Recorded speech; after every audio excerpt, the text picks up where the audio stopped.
And good Thursday morning, everybody. Thanks very much for being with us this morning. I'm Maria Bartiromo, and it is Thursday, April 27th. It is 8 a.m. on the East Coast. House Republicans have passed their bill to raise the debt ceiling in exchange for spending cuts and spending limits. The bill now headed to the Senate, though President Biden has already vowed to veto it. Speaker McCarthy calling on Democrats to do their job. The sad part here is now the Democrats need to do their job. The president can no longer ignore by not negotiating. Senator Schumer, if he thinks he's got a plan, put it on the floor. See if you can pass it, and then we can go to conference. We lifted the debt limit. We've sent it to the Senate. We've done our job. The president finally responding to the speaker's calls to negotiate. Watch this.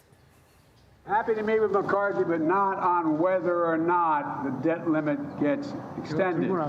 That's not negotiable. Joining me right now is Ohio Congressman. He is chairman of the House Intelligence Committee and member of the House Oversight Committee, Mike Turner. Mr. Chairman, always a pleasure. Thanks for joining us. Good morning. Thanks for having me, Well, Maria. you just heard the president. It's not negotiable. Now what? Well, you know, this is a clear win for Speaker McCarthy. The president has continued to say that spending and debt are not related. We know it's a basic equation. The more you spend, the more debt you have. Speaker McCarthy has put forth a plan that raises the debt limit, but at the same time rolls back spending. This way we can attack out of control inflation, out of control spending in Washington, D.C. and get people back to work. So what happens now? The bill, the Limit, Save, Grow Act, would return total discretionary spending to fiscal year 2022 levels and cap annual growth in spending at 1% for a decade thereafter, and also roll back that COVID money.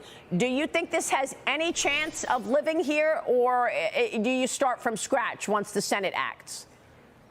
No, absolutely. These provisions are very important to the House, and the president really needs to sit down and read it. Hey, you know, his platitudes of, you know, we've got to raise the debt limit. Well, the House voted to raise the debt limit. We also voted to roll back spending. He needs to come to the table. He needs to negotiate. He needs to put together a package that's good for America. What the president has been doing has been disastrous for the economy. This bill that we've just put forward restores really mindful spending in Washington at the same time that we take the responsible step of raising the debt limit. Yeah, meanwhile, Americans are watching these two tiers of justice and two applications of the law. We know what's going on with the Biden case, Hunter Biden, and the laptop evidence of influence peddling. And yet former President Trump is fighting battle after battle. His legal team has sent a letter to the House Intelligence Committee, as you know, voicing concerns about how the Department of Justice is handling the classified documents probe.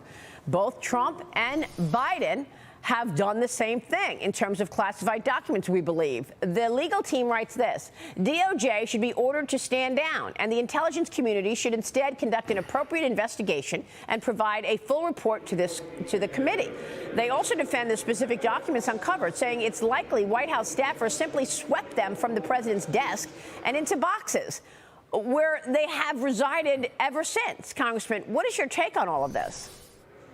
Well, certainly we've been very concerned about the disparate treatment between the Trump administration as they've departed and Department of Justice and the Biden administration with the past documents, both that he had from his time as Senate and also as vice president.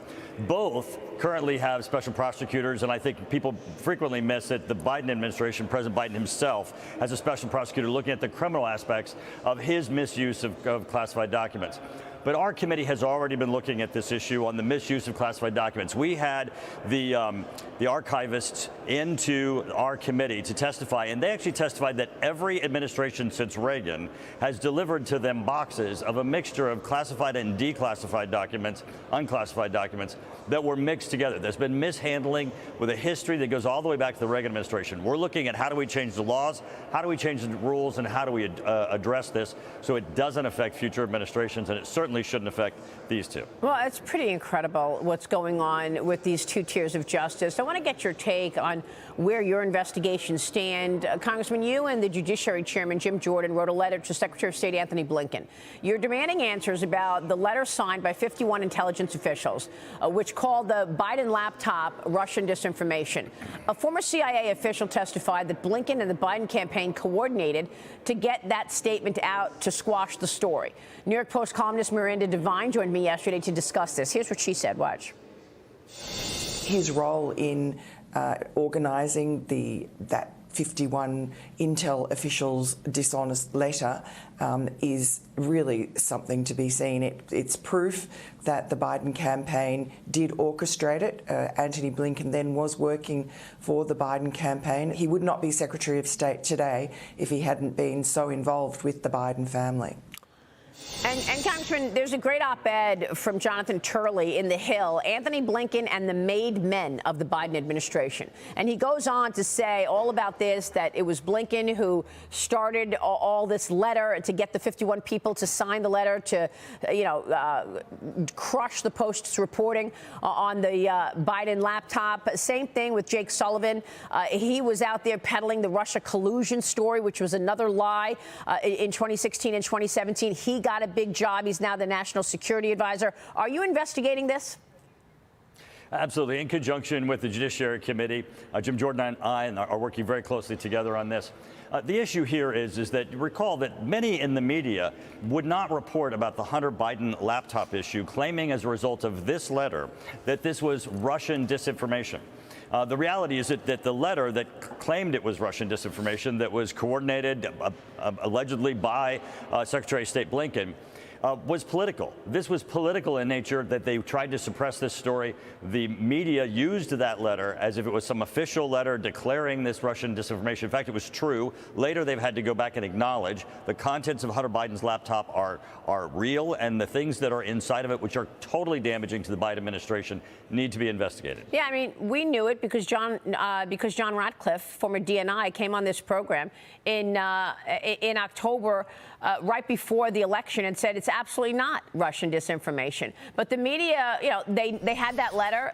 Biden used it in the debate right before the 2020 election, saying 51 people signed it, so it's garbage. And the media went for it. People went for it as well. But I want to get your take on what's behind the Antony Blinken element here, because he was also running the Penn Biden Center when the Penn Biden Center at the University of Pennsylvania received all that money from China.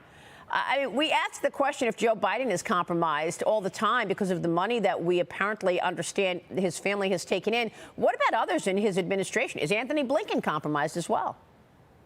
Well, he's certainly part of the investigation, and the letter that we sent asked him to provide us documents with respect to the campaign. They're not protected under his claims of executive privilege as Secretary of State because they relate to the campaign prior to his appointment and to the Biden campaign itself. This is going to be interesting because we're going to follow this all the way to the end until we get to the truth. All right, we'll be watching, Congressman. We so appreciate your time on this. Thank you, sir.